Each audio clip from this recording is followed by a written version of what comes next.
আগেই অভিযোগ করেছিলেন কাজের চাপে নাকি মধুচন্দ্রিমায় যাওয়া হয়নি তাদের। অবশেষে কি মিলল তাদের ছুটি? সমুদ্রের ধারে পাশাপাশি কাঞ্চন মল্লিক এবং শ্রীময়ী চট্টরাজ মল্লিক।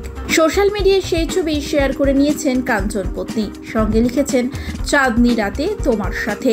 ঘরোয়া পোশাকে কাঞ্চন শ্রীময়ীর ছবি সোশ্যাল মিডিয়ায় ইতিমধ্যেই দেখে নিয়েছেন অনেকেই। সোশ্যাল মিডিয়ায় একগুচ্ছ ছবি শেয়ার করে নিয়েছেন শ্রীময়ী। সেখানে দেখা যাচ্ছে চাঁদনি রাতের ছবি। চাঁদনি রাতে ঝলমল করছে সমুদ্রের জল, আর সেই সমুদ্রের তীরে ঘরোয়া পোশাকে দাঁড়িয়ে রয়েছেন শ্রীময়ী।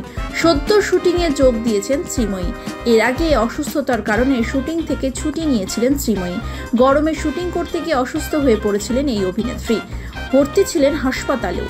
এরপরে কিছুদিন বিশ্রাম নেওয়ার জন্য বাড়িতে ছিলেন শ্রীময়ী। সদ্য শুটিংয়ে জয়েন করেন তিনি। জামাই ষষ্ঠীর দিনও ছুটি পাননি কাঞ্চন। রাতের বেলায় শ্বশুর বাড়ি গিয়েছিলেন প্রথম জামাই ষষ্ঠী পালন করতে।